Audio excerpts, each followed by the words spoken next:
Hello everyone, মোৰ চেনেলৰ অন্য এটা ভিডিঅ'লৈ আপোনালোক সকলোকে স্বাগতম জনাইছোঁ। বহুত দিন হ'ল মানে ভিডিঅ' দিমকে থাকিয়ে গৈছে। ভিডিঅ'টো কৰা কেইবাদিনুৱে হ'ল, কিন্তু আপলোড কৰোঁতে বহুত পলম হৈ গৈছে। আজি দিয়ে দিছোঁ আৰু।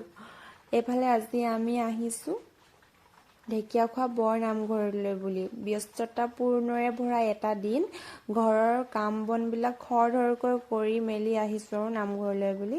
সকলো পৰিচিত এটি নামঘৰ ঢেকিয়াখোৱা বৰ নামঘৰ, যোৰহাট জিলাৰ অন্তৰ্গত ঢেকিয়াখোৱা গাঁৱত অৱস্থিত।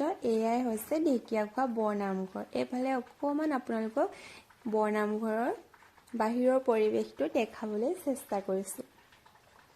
আপোনালোকৰ প্ৰায়ভাগেই ইয়ালৈ আহিছে আৰু সকলোৰে চিনাকি এটি নামঘৰ। আজি আমিও আহিছোঁ। আজি অলপ ভক্তসকলৰ ভিৰটো কমটি আছিল, সেইবাবে আমি অলপ ভালেই পালোঁ বাৰু। কিন্তু ভাদ মাহত ইয়াত অগণন ভক্তৰ প্ৰৱেশ ঘটে। দেশ বিদেশৰ পৰা আদি কৰি ওচৰৰ পাজৰৰ আৰু অন্য ঠাইৰ পৰাও ইয়াত ভক্তসকলৰ প্ৰৱেশ হয়। বহুত ভিৰ হয় মানে। এই বৰ নামঘৰৰ প্ৰতিষ্ঠাতা হৈছে শ্ৰীমন্ত মাধৱদেৱ। আমি সকলোৱে জানো মহাপুৰুষ শ্ৰীমন্ত মাধৱদেৱে যেতিয়া এই বৰ নামঘৰ প্ৰতিষ্ঠা কৰিছিলে, তেতিয়া তেখেতে এগছি বন্তি জ্বলাইছিলে ইয়াতে। সেই বন্তি গছি আজিৰ পৰা প্ৰায় 450 বছৰৰো অধিক কাল হ'ল নেকি জ্বলোৱা।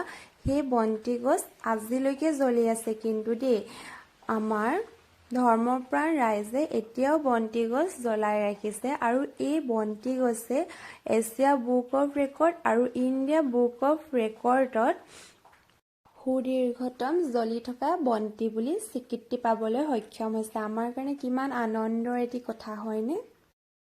এইফালে চাকি বন্তি দি সেৱা লৈ আমি আহিছোঁ পাকঘৰলৈ চাহ খাবলৈ। নামঘৰৰ চাহ টুপি জুতিও অলপ বেলেগ নহয়নে? অকণমান সুকীয়া আৰু ঘৰৰ চাহ কাপতকৈ দি। এইফালে নামঘৰলৈ আহিছোঁ যেতিয়া নামঘৰৰ পৰিৱেশটোতো নোচোৱাকৈ যাব নোৱাৰোঁ ন। আহি গ'লোঁ অলপ ফটোশ্বুট কৰিবৰ কাৰণে।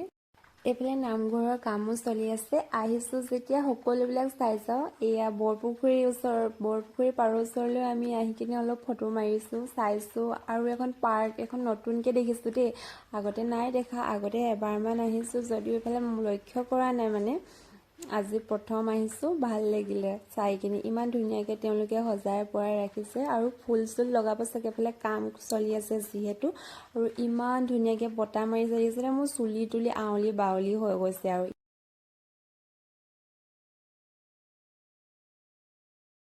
ভিডিঅ'টো শেষলৈকে চোৱাৰ বাবে আপোনালোকক বহুত বহুত ধন্যবাদ।